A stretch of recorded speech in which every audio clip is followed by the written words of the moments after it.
Every day, thousands of people drive past you, stop, fill up, and leave. From the outside, it looks like the simplest business model in the world. Buy land, install a pump, wait for people. But that simplicity is an illusion.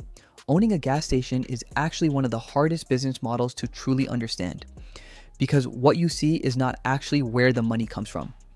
In this video, we'll answer 3 questions.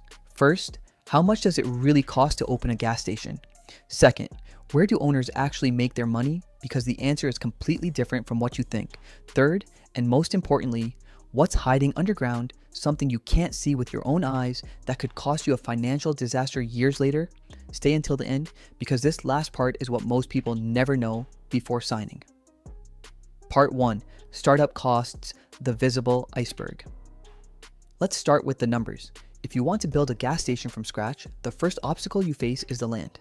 Buying land on a corner with good traffic can range from hundreds of thousands of dollars to several million, depending on the area. And keep in mind, this is the cost before any construction has even started. Then comes construction, fuel pumps, underground tanks, the canopy, that's the overhead roof structure, lighting, and most importantly, building the convenience store itself. All of this combined can easily push past $1 million for a mid-sized station. And if you want to operate under a recognized brand, say under the logo of an international fuel company, extra franchise fees and annual royalty payments are added on top of that.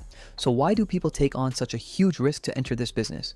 Because they know something the outsider doesn't. Fuel sales are actually the least profitable part of this business. Part 2, the lie at the pump. Fuel won't make you rich. Here's the fact that surprises most people. On average, a gas station earns just a few cents of profit on every gallon of fuel it sells. Sometimes that number drops as low as 3 cents. Think about it. You fill up for $60, but the owner's actual profit ends up being less than a single dollar. The reason is simple: competition. Another station on the same street, sometimes right across the same traffic light, is waiting for the exact same customer as you. Raise your price by just a few cents, and the customer crosses to the other side of the road. It's a trap that forces owners to constantly operate on razor-thin margins. So then, why is there a gas station on nearly every corner? Because fuel isn't actually the product, it's the bait. The fuel price is a magnet used to pull you onto their property.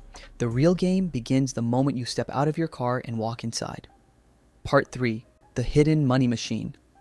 The convenience store. Here's the real secret of this business. The true profit of a gas station doesn't come from fuel, it comes from the small convenience store. Cigarettes, snacks, drinks, coffee, ready-made food. The margins on these products often reach 30 to 50%. To put that in perspective, an owner working on a 1 to 2% margin on fuel can make roughly 40 times more relative profit from a single bottle of water off the shelf. That's why successful station owners focus their attention less on the fuel price and more on the structure of the store's product menu. The placement of the coffee machine, what's stocked in the fridge, the shelf right next to the register, all of it is a calculated decision. The customer stops for fuel, but during those 3 to 4 minutes of waiting, they're gently nudged inside to spend money. Some stations go a step further, adding car washes, small fast food counters, even ATMs. Each one becomes its own additional, steady revenue stream. In the end, a truly successful gas station operates less like a fuel stop that happens to sell snacks and more like a convenience store that happens to sell fuel. Part 4, the ongoing costs, the drain on profit. Now, let's look at the day-to-day reality of this business. Once a station opens, expenses don't stop. They become a constant, ongoing burden. First, labor. A station running 24 hours a day needs at least 3 shifts of staff plus a manager and security personnel. Second, utilities, lighting, refrigeration systems, and security cameras run around the clock. Third, insurance. And this isn't just standard business insurance. As we'll get to in a moment, specialized environmental insurance is required too. On top of all that, if you're operating under a franchise, monthly royalty payments are added as well.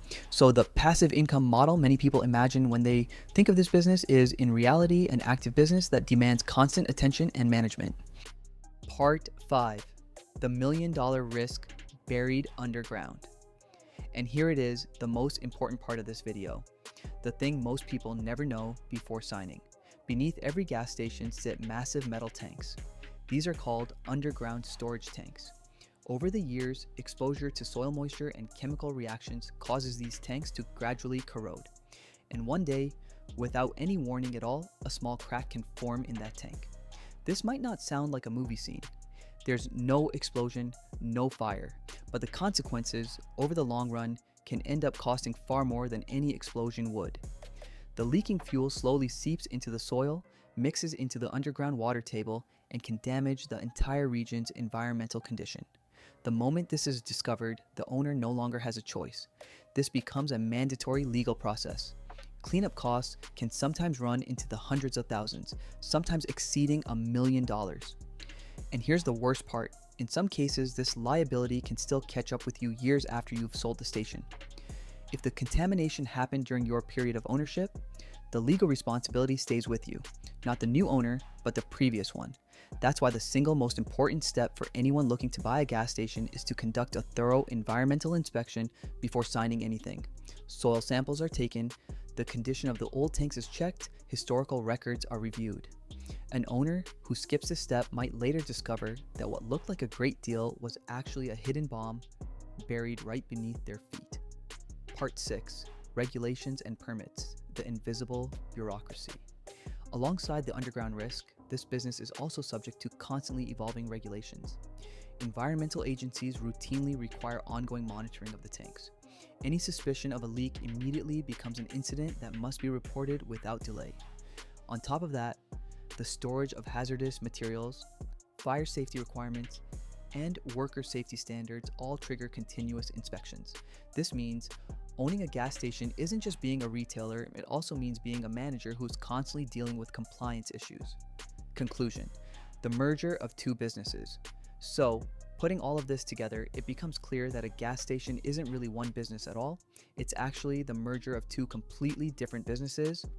On one side sits low margin, high volume, fiercely competitive fuel cells. On the other side sits high margin, strategy driven retail, the convenience store. Success depends entirely on how well that second half is managed. But don't forget, beneath all that profit potential, literally beneath the ground, lies a risk you cannot see. Underground tanks, if not properly monitored, can turn into a burden years later that outweighs every dollar of profit ever made. So if someone tells you that owning a gas station is easy passive income, now you know that's not quite true. It's a business that demands careful financial planning, smart retail strategy, and most importantly, knowing exactly what's buried beneath the ground.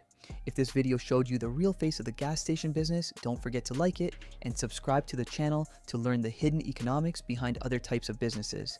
See you in the next video.